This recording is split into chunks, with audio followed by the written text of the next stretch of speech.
Yes, hello, my people. This is Engineering Connections. For the record, today is a very interesting one. We do have a love and hate relationship with developers and construction people, and we're going to delve down into that a little bit. Not technical, just normal conversation. So, my dear guest here, as I usually tell people, introductions are do it yourself. Yeah, so do the thing. All right, so my name is Nimpamia Janat Namara. I am a real estate consultant. I have only been in the field for about 2.5 years, and I do it with a company called Acuel Properties Limited, which is run by me, and it is a family company. Okay. So it is entirely based within our family. I do not do anything outside of that. I do consult for some people, but for the most part, we buy and manage properties. We do not sell. Ooh. Yes. Okay, that's interesting. And do you actually maybe go out there to do your construction yourself? Yes, we do. Okay, that's interesting because that's where we're going to start.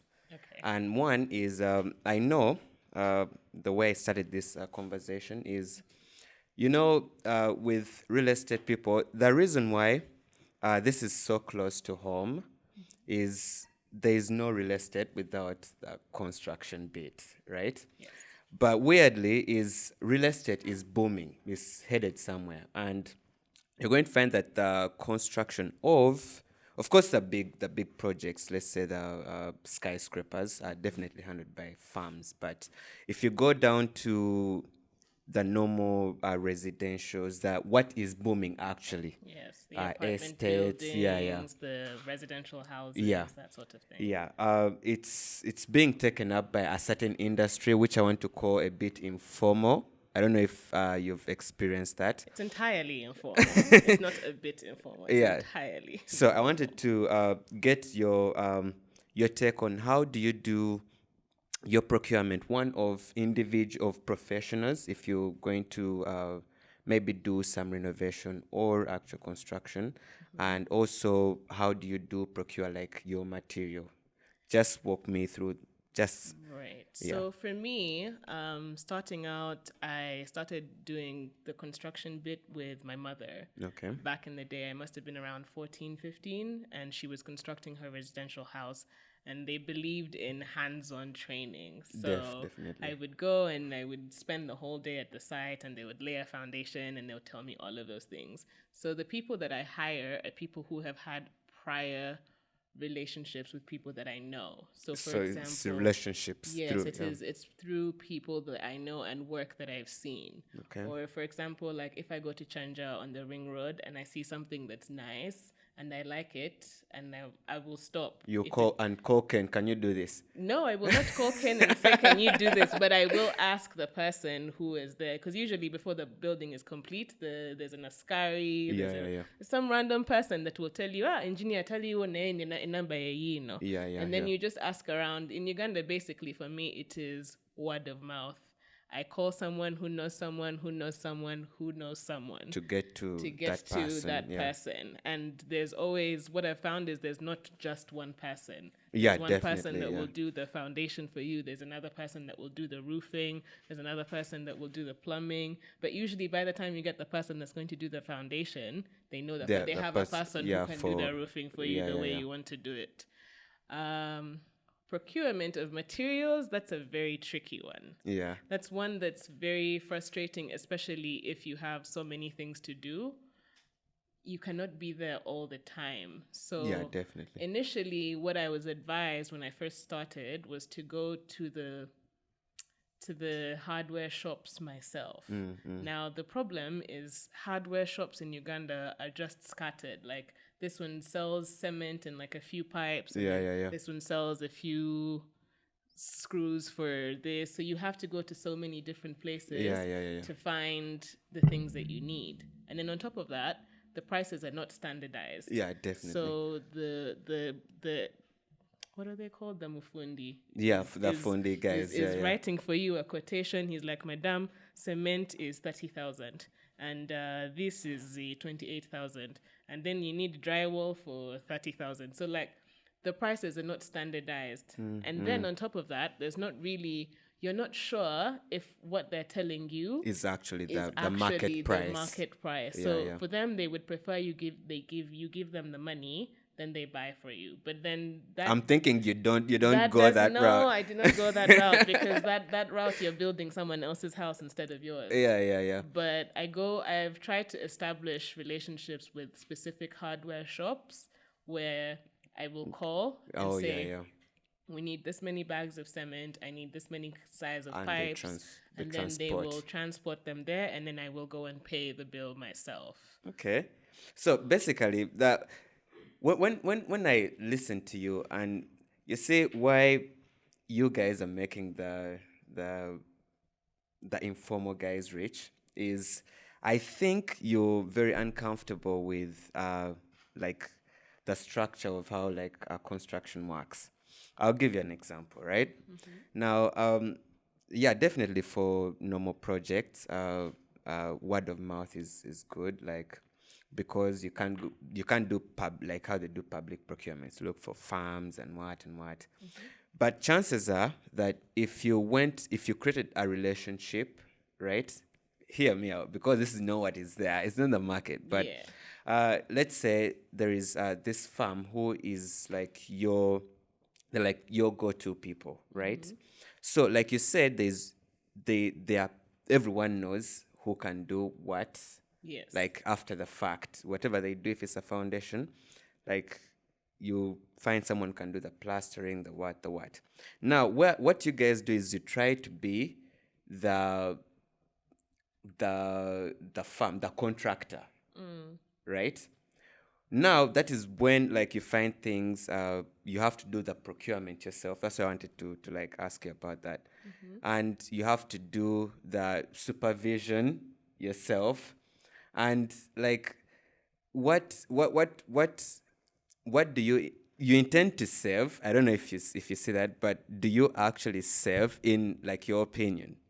I think yes, you do save in monetary terms. You Yeah. definitely save a lot, but it is also very time consuming. So the time that you would use to do so many different things, you're spending it supervising a site. Yeah. But however, the one of not hiring contractors comes from somewhere. Mistrust does not brew out of nowhere. If we could trust contractors, we Yeah. would use contractors, but the thing is, usually when you go to a construction company, as is in the nature of Ugandans, you walk into a room, I would like XYZ, I would like plans for this and this, and I would also like a breakdown of the materials and whatever I would like to use. As soon as you're done with that meeting and you walk out of the office, within that same office, you have met with like 3 or 4 people. One of those people will call you and be like, but me, I can do it for you cheaper. I know a guy who knows a guy. And if there is mistrust within you, the very firm and the very people that you're talking to, then I'm obviously not going to want to work with that kind of and then the bigger construction firms never want to take on projects as small. They want big arcades, they want big high rises. So in the long run, it's still a bit cheaper for me. It's very interesting. So I wanted to get into before we go to like your best and worst experience, I need to pick your mind on a few things, especially because since you've been in the field for a while, I want to understand from the point of like your conception of the idea, right? Let's say we're going to have like some residentials, right?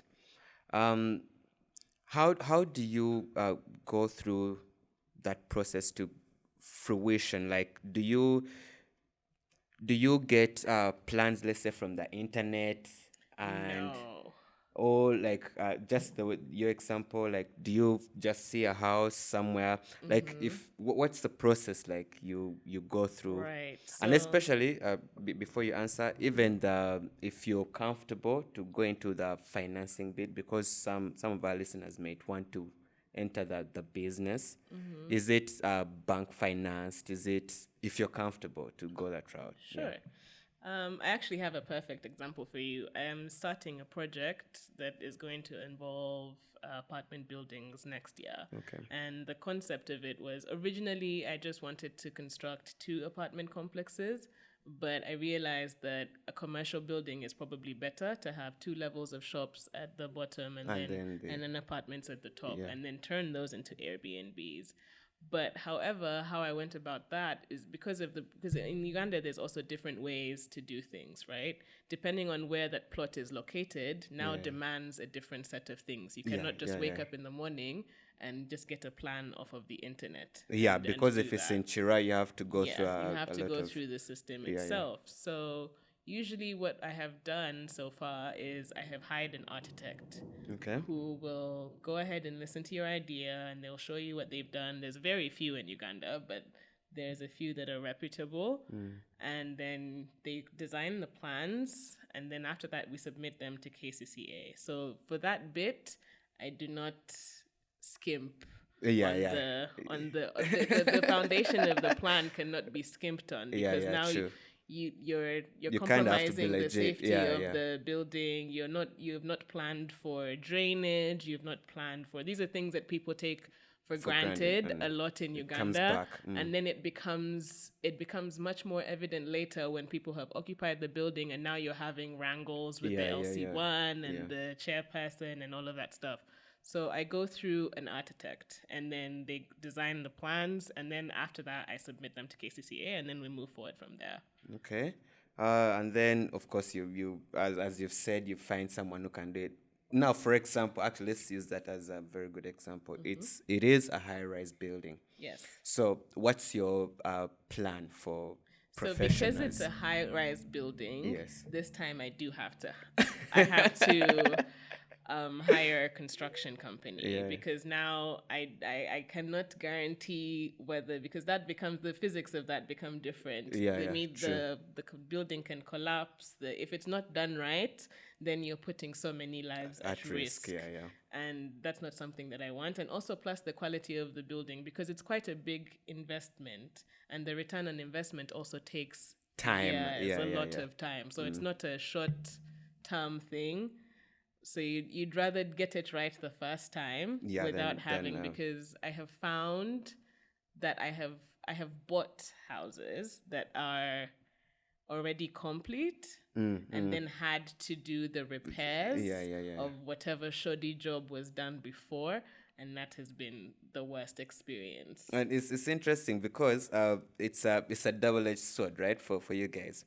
But I still want to pick your mind on the financing bit. But let me just interject for a minute. Yeah. Since you mentioned the buying of property, here's the thing: you guys also do construct, right? And you do it in like the way you've just said, right? Yeah. And someone comes and buys that house, because this is a personal experience where we've been doing like some renovations, and the work just never ends because someone did something terrible, right? So when you to consider like how you guys do, so do you actually disclose some of these things, like this is what was done, or you just Absolutely not. They do not. Someone is not going to tell you, hey, I'm selling you this house at 1 billion shillings, but the plumbing is terrible. They're not going to do that, because once they tell you that, you're not going to buy it. So do you actually realize that there's so much disingenuine, what's the word? Like, we're so disingenuous in the entire market, all of us. And I'm not... I don't know if I want to be grouped all of us, because I would I tell you? I mean, it depends on how big of a problem it is. Yeah. Because if it's a problem that would cost a lot of money, then it would be unfair for you not to disclose it to a person. But usually by the time people even sell these buildings, they're aware of the problems, but most people don't want to lose their assets. They're selling for an entirely different reason, that the building's problems do not come to a forefront. Okay, that's interesting. So as you're talking about some areas of finances, in case our listeners and viewers want to know, Could you also maybe just mention something on if there are like different ways, because we're talking about buying and selling, Right. and maybe what if someone needed like to buy some property, like if because you've done it before, Yes. what are the security, like how would you advise them to go about it, because it's a lot of money? It is a lot of money, and Yeah. it is the one thing I've learned, at least from doing this with my parents again, Yeah. is for me, I've never had to.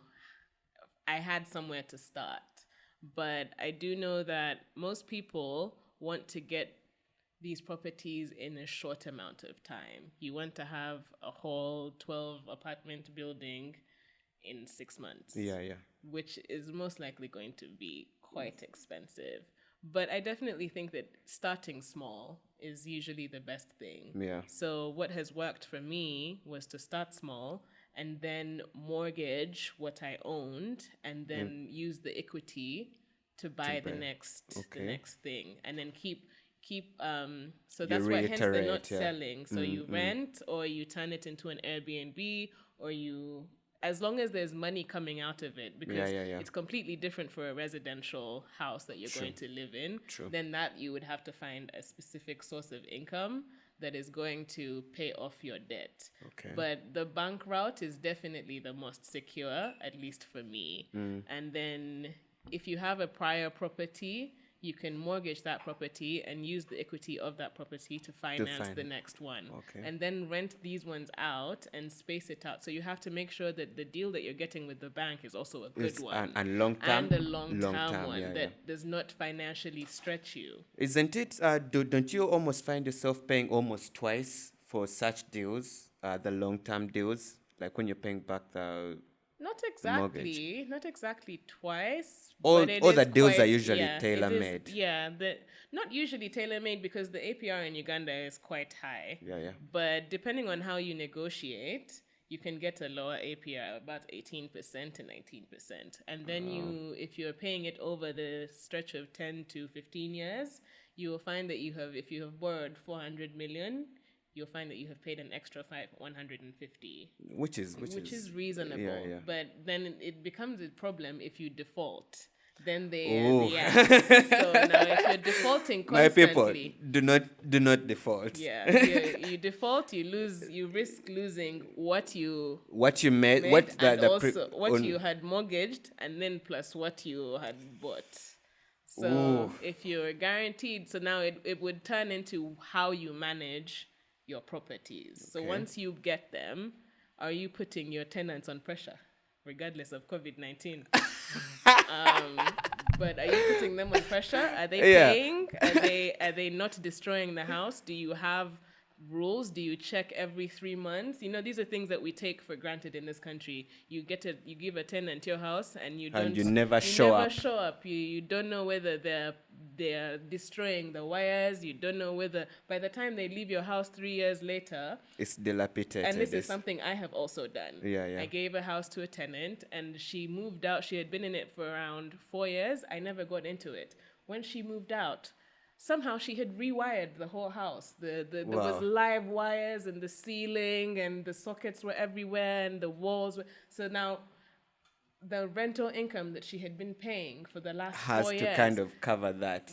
Did not even cover it, because by the time you repair and everything, now you're going over the cost of so now it doesn't make any sense. Okay. So I wanted to, before again, because I keep pushing the best and worst experience, I still want to get your like experience with one, like the renovation of these properties of yours. Is it your prerogative? Like, is it you to do it, or do you kind of push the cost to the occupants? It is or how do you do it? In Uganda. Let's start again with where we live. In Uganda, it is quite hard to get the tenants to even understand that they have destroyed something and it costs money because there is no way in which it impacts them. If it doesn't work for them, they just move out into the next one. And we also don't have a legal system that supports like the landlord and property, tenant. the landlord and tenant. If you look at the legal system now, the tenant has a bigger advantage than the landlord. So you can't really force people to renovate. However, before they go into the houses, I take a security deposit. And that security deposit can be returned to you if you give me back the house with no more wear and tear. Oh, okay. I've only had like 2 people in the entirety of my life who've done that. But beyond that, no, I just cover the cost myself. Okay, that's interesting. So I would say you're a good Samaritan. No, no, it's not. I'm not a good Samaritan. It's just the cards that you're dealt. Yeah. You have to just work with what you're dealt and then move forward, because otherwise, you get a tenant. People shift at night. Someone gets on a truck. I have done it before. Wow.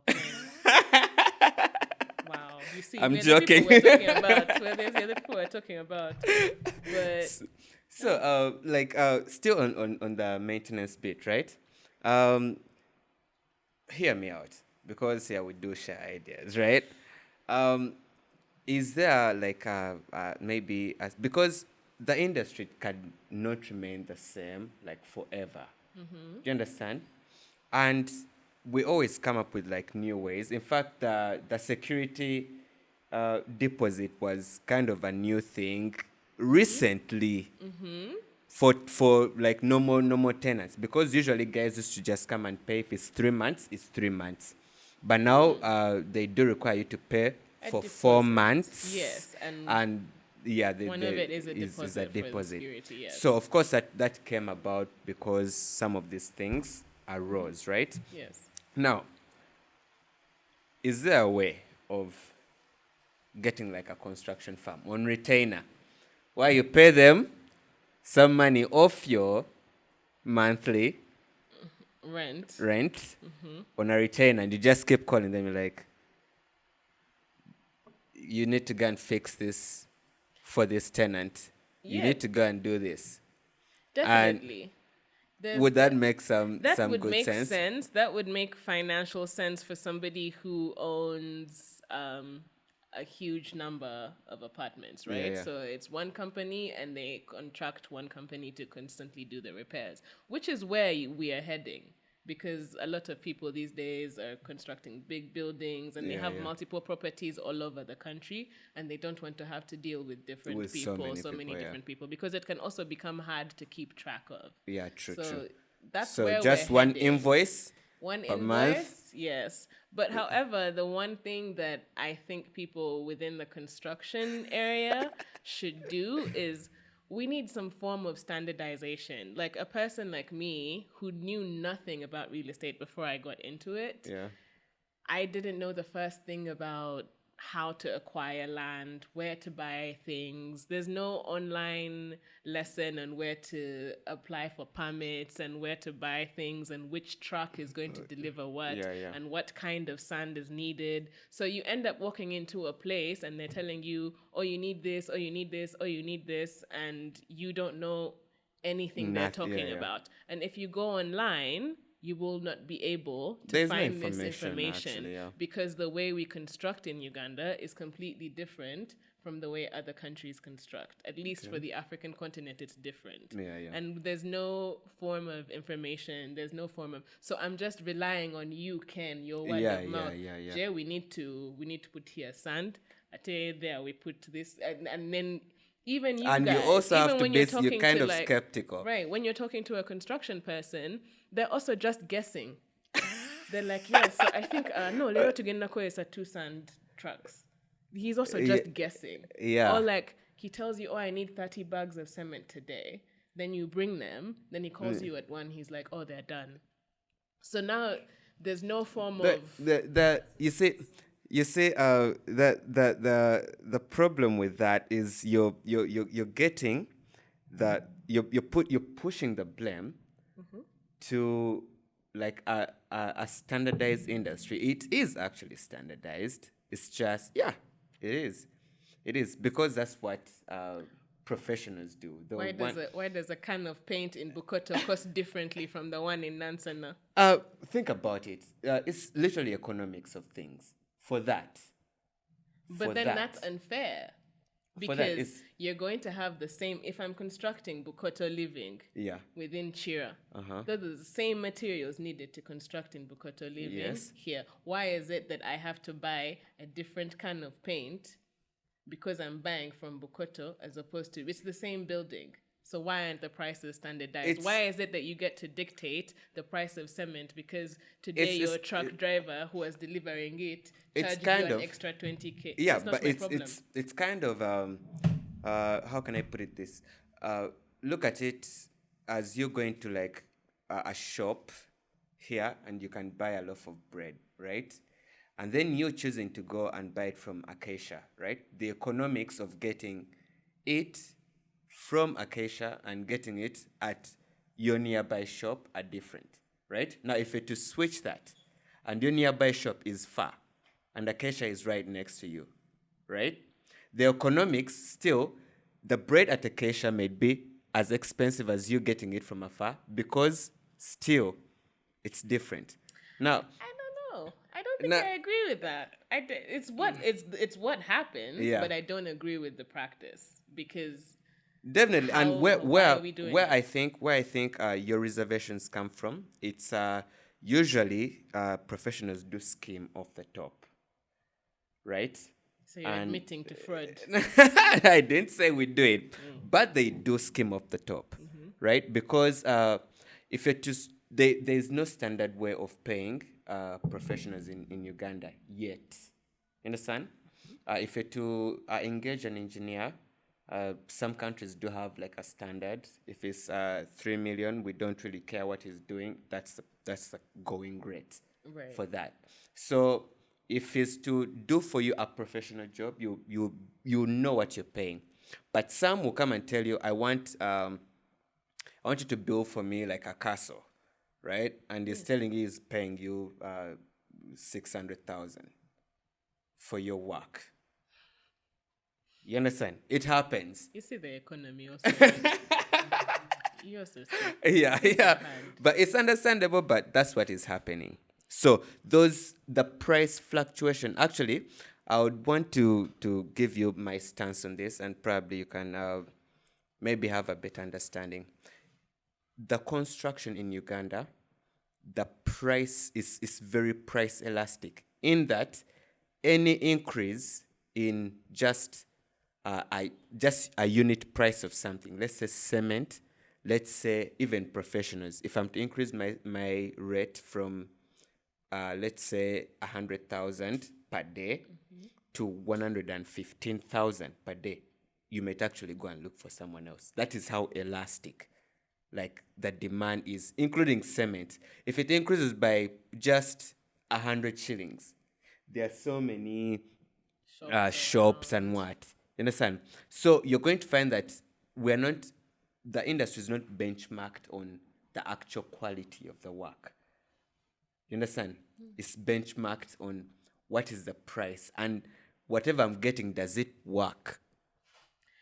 I want to disagree with you. Please. I think previously that used to be the case. Yeah. But because increasingly Ugandans want nice things. They want to have nice apartment buildings. They want to have nice interior designing. They also want to have the nice lights and the wallpaper and the fence and the underground parking. Like these days, you cannot construct an apartment building and put like 2 slots of space. Nobody's going to come and stay in your place. So I don't think that the price, yes, obviously everything comes with a cost because you can't just wake up in the morning and say, oh yeah, I want a really nice building, go nuts. You can't do that. Yeah, so true. there has to be a compromise between the quality of work. So why aren't you people like the Arabs? What are they? We're Ugandans. We're about to please. The budget. No. The budget is no problem. No. Please, the budget is always a problem.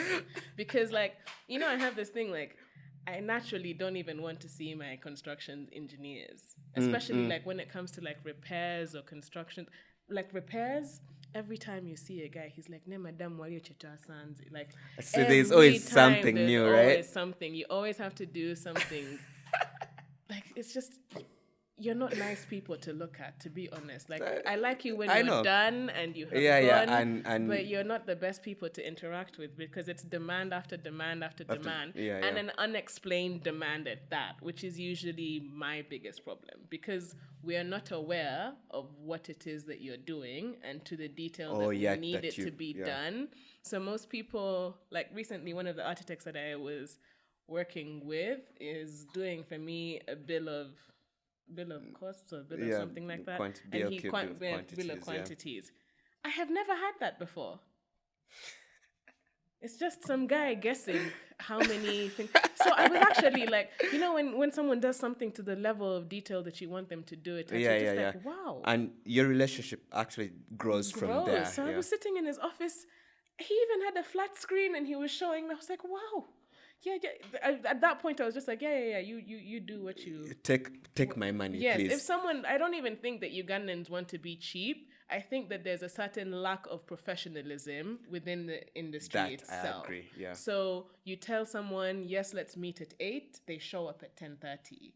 And then they're like, oh, sorry, I was coming from Gulu site. and I won't be able to construct today because I'm going Yeah. somewhere else. I'm going to another Yeah, site. I'm going to another site. So now you've hired a construction company that is practically non-existent on your site. So then why are you spending that money?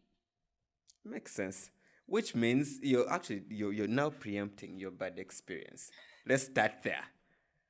My bad experience. Terrible experience. I don't know if there's like one. Just walk through like 3 of them. There's so many.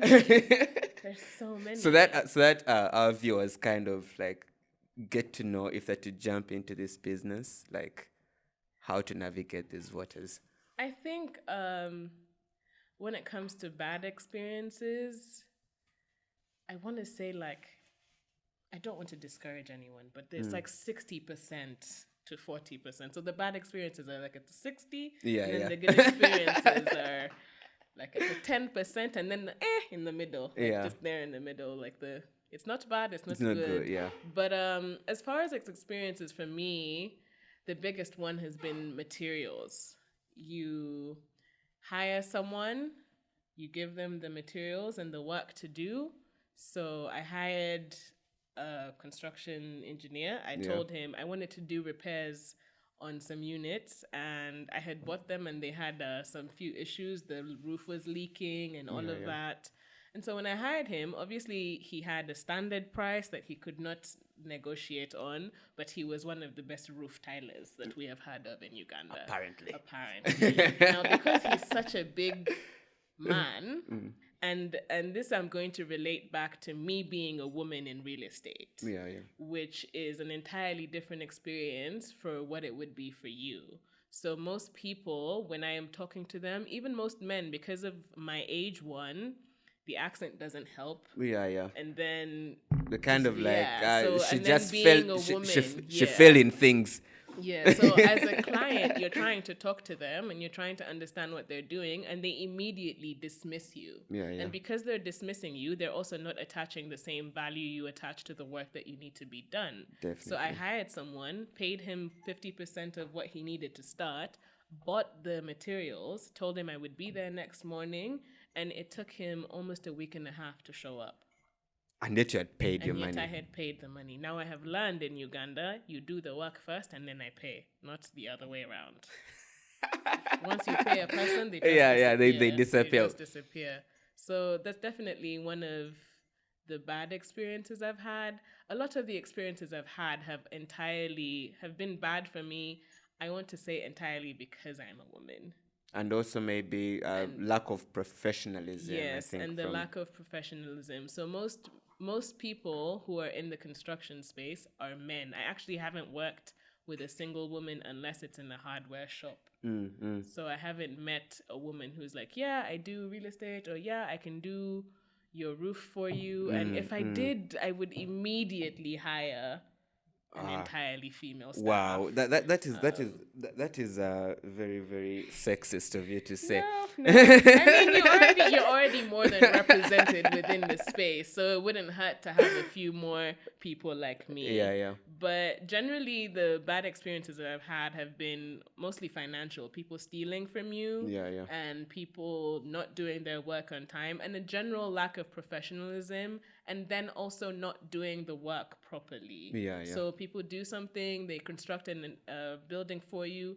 Mostly the biggest issue I find has been with like wiring, the electric bit of it, because you don't know what wires they're passing, where they're passing them. You might actually have paid for something expensive and they get you something. And you cannot see now. You're not able to tell. This is what I was saying about standardization. If there is an actual site that tells you this is the grade of wire, this is this grade of wire, this is what you need, so that the lay person like me can understand what I am buying. So when I go and I see, I'm like, but that's not the wire that I ordered from where? But it's From kind the of, hardware shop. if I'm to put it plainly, it's kind of you saying you want to go to the doctor, right? But he kind of has to tell you like all the meds. That's exactly right? what doctors do. No, listen. Like you want them. They kind of have to do their work of telling you. Of course, by me telling you, you want to tell them. I mean, you want to get all the meds. It's like, this is for headache, this is for what, this is for what. But it kind of has to zero down and it tells you, I would recommend you take this one and this one and this one. And that's what, if you do find an actual professional in the construction field, is the price they will still tell you. You're better off for this kind of work. Let's say you want to do some plastering. It's like you're better off buying this kind of cement. If you want to do this work, you should buy this and buy it from here. You understand? That is what they are supposed to do. That is what they're supposed to do. Yeah. But they do not do that. Because when you go to the hospital and you're sick, they order tests, labs, and whatever. Then they explain to you, you have XYZ, you most likely got it like this, and this is how to treat it. Do you prefer injections or tablets? What is your lifestyle like? And then based off of that, they give you a recommendation. So but basically, here it's one broom fits all, and it's the broom that fits the construction guy, not your lifestyle, not what you want, what he thinks is best, and what he thinks, like the knowledge with which he's working with. Yeah. Because most of the construction people as well haven't received a formal education. They're apprentices on another site to another site who learns from another person, which is not a bad thing. It's fed a lot of families, but you're now working with someone who is limited with that kind of knowledge. He only knows how to do this, so therefore that's how it's going to be done.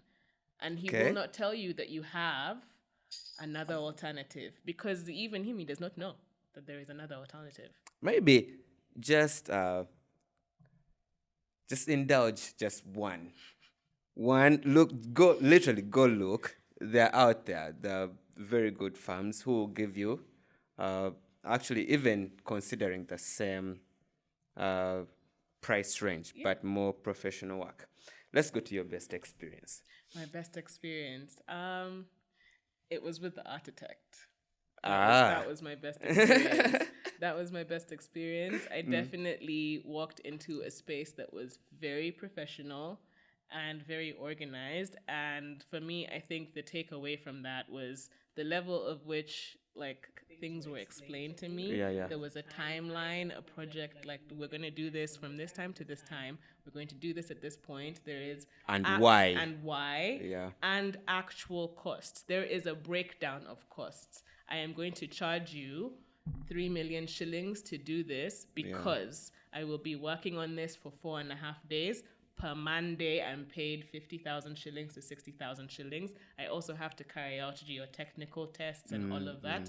And there is a proper explanation. Not I just wake up in the morning, I'm like, I want 5 million. 5 million, yeah. So there's a breakdown on what is happening exactly. And actually, most people just want clarity. Yeah, I'm getting your where you're coming from. I think more information needs to be availed to the client and explained in a way. Yes, because there's a huge cloud over the whole construction business and land acquiring business. And there's a lot of fraud in it. So the more information availed to a client, the more secure they are actually trusting a company entirely to do the work, because you have explained to down to the detail what exactly is being done and why it's being done and at what point will it be being done. So if I show up to my site and at this point we're supposed to be laying a slab on the 21st of this, when I show up and I find the slab being laid, I understand that work is being done. But now I don't know. You're just telling me word of mouth what I'm going to do. Also, so there's no actual plan. So I definitely think that's been a saving grace for me, at least with working with him. He's just like, on the 13th I'm submitting this, and he does. And there is a proper, and from this office it will go to this office, and from this office it will go to this office. And then after that you will get a commencement letter. I just learned that recently. I did not know the word commencement letter, but that's very interesting. So any other areas of improvement minus the information that you think of? It's not to the construction firms alone, to the industry, because it's kind of your sister industry. Some of certain things may make much more sense if they are done improve. I think all across the entire real estate industry, there needs to be a cohesive way that property managers are managing their properties. Are people signing leases? Is there a formal way of employment? Do you do a background check? Is there a way for you to recoup your costs if you have lost them?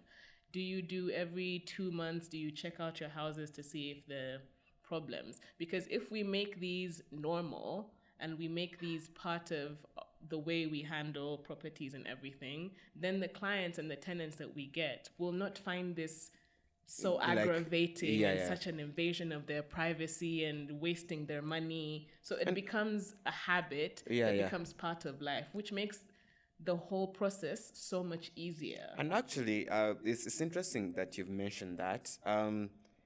I think as an industry improves and they become more and more professional, like it kind of begs everyone else to follow suit with that. Like if you mention if everyone is maybe you're doing background checks, doing these lease agreements, they are not very new. You're going to find that even to do with like construction, people are going to go from the informal thing because they are now used to like some sort of life. Okay, that's. So I definitely think we need to move from the informal sector of how we handle things, and this is generally across the entire sector itself, because we're very reliant on just looking at a thing and then just doing. Someone wakes up in the morning and they're like, "Hi, I want to build shops." And they build land, and then they get a random kid to do bricks for them, and they put it up. So I think we definitely need to make things more consistent. If there's consistency across all boards, then it would be easier for a person like you to get a person like me and say, hey, for you to construct this building, you need X, Y, Z. You would not find it hard for you to do the things that you need to do and the level of professionalism that we require. But also digitization. There's no digitization of anything here. We're flying blind, but that just might be a result of the internet culture within the country that's just growing. But I definitely think that while it has a lot of problems, it has a lot of potential, and because the economy of Uganda is still just growing, it's very young, and then there's also a very big population of young people my age and your age that are going to need places to live, are going to need places to work, are going to need hospitals. So it's definitely one of the things that can be really, really successful if we put in the time and the quality of work that is desired by international standards, not just Ugandan standards. So we need to start doing work and competing on a global level, so that if you have a construction company, you can also move your construction company can also go and construct a building in Kenya and it is standardized. But it's now just it's only localized, and we're not trying to do things up to global standards. Yeah, we're So, really just we're doing really just for the flying. fact of I saw this nice design, let me do that. So I think if we try to do things in a more organized way, we would definitely grow a bit faster and have better plans. So like, and it's not even because of the construction people itself. Even the government systems like KCCA and the people who approve the plans and all of that. Oh yeah, but Because there's no planning here. That is very There's no true. planning. Someone just wakes up in the morning and they want to do what they want to do, and then it's approved. So then there is no road access, there's bad roads, there's no water drainage, which also affects the things the price of the real estate, the price of the real estate, the price of land, and all of that. Yeah. The other thing, though, that I think does not make sense to me is the prices of buildings in Uganda. Like, I don't understand why someone would sell a condo in Bukoto for like $400,000. Yeah. Who in Uganda is going to buy that? That's very interesting. But I think they go. I think they consider. I'm just really throwing mud at the wall here, but I think they consider the area, right, and the kind of people who are going to. Right. So like, I think if we're going to be zoning places, then again, it goes back to standardization and just like of things. So if we're going to be zoning places, then let all those places be collectively zoned so that there is a price range between which you can get something in Chira. And it's usually not just someone wakes up in the morning and they're like, slaps a price. Because now someone's like, I constructed my house at 500 million. I think I'm going to sell it at 2 billion. So it really doesn't make, like, there's no valuation. Usually people are valuing houses, they're going through banks because they want to get a mortgage. That's the only time a Ugandan will get an actual surveyor to value their house. But before that, nobody does that. They just wake up in the morning and get a random price and slap it on a thing. Okay. Oh, that's interesting. Now, before we close this one, this is on a lighter note. What is you people with brokers? Brokers are the bane of my existence. Brokers are the what bane is it I don't with you people and brokers? Brokers are just difficult, but they're also interesting characters. Yeah. And I'm assuming brokers to bring tenants into houses, yes, right? Tenants. As a landlady. Even materials. As a landlady. I haven't actually gotten a broker for materials, but I have gotten a broker for tenants. And the thing that usually I find confusing is the tenant pays, right, for them to help them search for a house. And then as soon as they bring the tenant to you, you also pay. Yes, so I need 10% of whatever they just gave you. So I don't deal with brokers. No. So do you would you encourage that industry to continue because it feeds families? But no. I don't think so. I think because the broker industry is going to die eventually because of look at Gigi. If people are doing things like Tubayo Homes and whatever, a site where you can just take pictures of your home and upload it and cut out the middleman, because it saves your tenant money and it also saves me money and time and cost. So that person is not going through a million houses to come and find yours. If you're taking good pictures, they look at it, they're like, I like that. They call you. You exchange leases, you give them keys, finish. We shorten the process instead of days on end, which is inevitably more expensive. So I think where the world is heading, the broker industry is going to eventually die out because the world is becoming more and more efficient. Actually, So I definitely think that the broker thing, yes, it's feeding families. But they kind of need to go about it another way. Yeah, I think they need to go about it another way. They need to agree that they're looking for houses for tenants and stop at that. And then if it's the reverse, if I say I want tenants for my house, then I will cover the cost of finding the tenant. So now I cannot pay you and then you go and make the tenant pay you again. That's double dealing. You can't have it both ways. Yeah, you can't have your cake and eat it too. You can't have it both ways. So yeah, I definitely think it's time to look for other jobs in the next few years. Yeah. Okay. Thank you for coming through. I think this was a very interesting one. Thanks for having me. Yeah, my people, this was Indian Connections for the record. I do not know if you want to have a parting word for our people, or even just them finding you to give them some houses for free. Again, I don't know how to say this, but Yeah. because there are no free things in this world. But I definitely think stay safe, don't die, and enjoy your December. That's nice. Thank you so much. That's that for now. See you in the next one.